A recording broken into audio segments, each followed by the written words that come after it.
Hey, hello there, and welcome back. My name is Orzhel. I'm a broker owner of Realty Max. Most people in Santa Fe Hills, which I'm going to be covering today, know me fairly well, as I've been doing business there for quite a long time.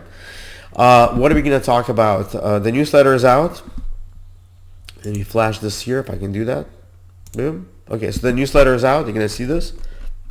We're going to cover mortgage rates, what's going on, and how it's affecting the market. We're also going to talk about the crash. And we're going to review some of the properties that are currently on the market and have sold. So you have a better understanding of the market dynamics. As you can hear, I'm a little bit stuffy. So please bear with me. I'll try to make this as short as possible because I can only go so long. Okay, so what I want to talk about. First of all, let's talk about the interest rates. The interest rates have been ticking up. You probably already saw that as I flashed that. Right now, they're around 6.77%. Now, that's not APR. That's just the rate. If you look at the APR and the cost of the loan, you're going to be probably in the 7.1, 7.2 range. Okay, as you can see, starting January 18th about, right here, we've been 11th or so, we've been kind of ticking up, and we have been going up. Not a lot, but again, everything makes a difference, especially for people, buyers who are on the edge, right? They want to buy, but every time you go up a few points, it makes it less affordable. So they have to bring more money in. So one thing that this has created, this particular market, it has created buyers that are more fickle, that are more reluctant, and that's just part of the way things are. You have buyers that are more reluctant. So before, when we were selling houses, we were able to get 15, 20, 30 offers at times on a property. And most of the offers were good, but, a couple shined really, and they had really motivated buyers. Because as a listing agent, I'm assuming you hire me to find the most motivated buyer that's willing to pay the highest price, right?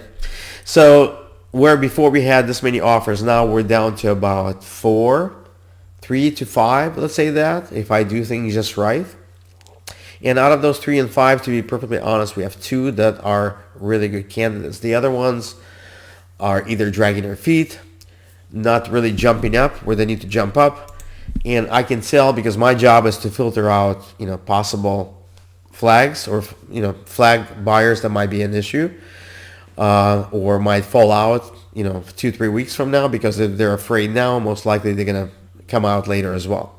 So the way my philosophy is to shake the buyers out up front and make the contingency periods very short because, like I said, buyers who are willing to do this are willing to jump to the hoops, and they're willing to obviously cooperate in the easiest or most headache-free way. All right. So let's see what else I want to talk about. We talked about the rates. I talked about the buyer sentiment. Overall, the market's great. I mean, overall, the market is doing really well. What's really making the difference, again, is how the properties are marketed. Because I'm still seeing, I know it's kind of crazy, but I'm still seeing homes expire, not sell, be in a market too long. And I can tell you right now, as I've showed you before, if you've been following me, the best time to sell a house is usually within the first few days of actually being in the market, because the longer your home stays in the market, it becomes stagnant. The perceived value of the home falls. So days in the market is actually a detriment to you getting the highest price. That's why we utilize our system that I call N72, and you can look it up at n72.com, as you can see. And ultimately, the way to find the best buyers is to create an environment where buyers compete. Right? There's a competition for buyers, almost somewhat of a I'm trying to find a good word, semi-auction environment, because you really want to create a price discovery environment for the buyers. And the only way you do it is by getting all the buyers at the same time. This goes against the traditional method where buyers get to see, have private showings, come in there by themselves, and basically kick you out of the house. So if you have kids, if you want to sit down for dinner or lunch or take a nap or whatever, whatever you're going to do, take a shower, you get an hour notice and you have to show the property. So it's very inconvenient because now you have to get your pets out, your kids out. We don't like that. We don't find that conducive to you getting the highest price. So that's why we try to funnel all the buyers in at the same time.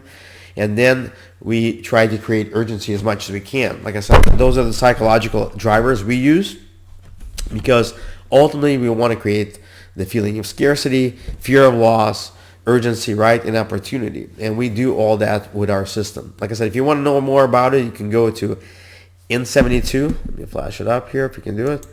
It's right here, in72.com. You can see right here, get some more information, or you can just call me directly and we'll talk about how we can serve you in the best possible way. So what else? Let's talk about, and let's look at some sales in Santa Fe Hills. I think that's going to be helpful for a lot of people. So I already pulled them up. So basically we have two properties that are currently on the market, right? One is in my area, Loma Alta, 1534, 4-bedroom, 3-bath, about 3,000 square feet. The asking price, as you can see, $1,250,000. The other one that's on the market now, it just came up, 762 Camino Magnifico, and I believe this is an open door property. This is an open door. They bought it directly from the seller. They put some lipstick on it, and they're back at trying to get it sold. This one is on the market for $1,162,000, right? 2264 square feet, 4.3. Good house. I anticipate it should probably sell.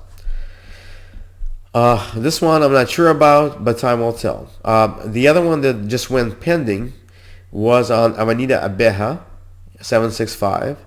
And this is a 4-bedroom, 3-bath property, about 2,500 square feet.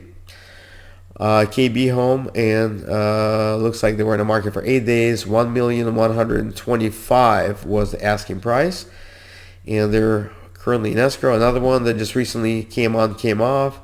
This is Corte Raquel. This is in an older Paloma neighborhood. 667, 5 days in the market. It's a very nice house. I've seen it. It has a pool. 5-bedroom, 3-bath, about 2,723 square feet. 1991 built, but it has a lot of upgrades.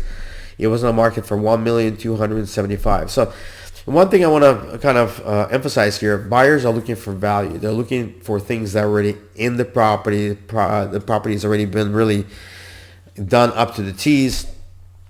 It really is moving already. And they're willing to pay a good price, or a very fair price, for a property that is ready to go.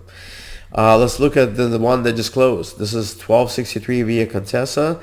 0 days in the market. Honestly, I don't know what happened here. Probably the agent maybe had a buyer already. 4-bedroom, 3-bath, 1,782 square feet. $849 was the asking price, and it looks like they closed at $920. Right? That's pretty good. This is the one we closed this month. This is 768 Via Barquero, 4-bedroom, 2-bath, 1,865 square feet. Like a single story. Asking price was $989, and we closed it at $1,032,000. And like I said, this is the property. In case you haven't seen it, the property overall was in good shape. There were some defects on it, but overall, like I said, it was in good shape. Seller did a lot of work themselves. Like I said, good sized lot, nice property, and like I said, we got, I think, like 4.5% above asking price, something like that. So let's go back here.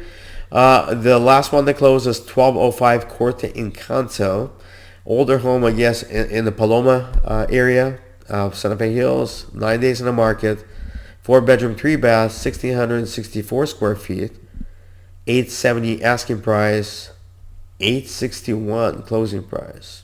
Okay, so once again, I want to emphasize, it really makes a difference who is your agent and what they're able to do, because some agents can go way beyond their expectations.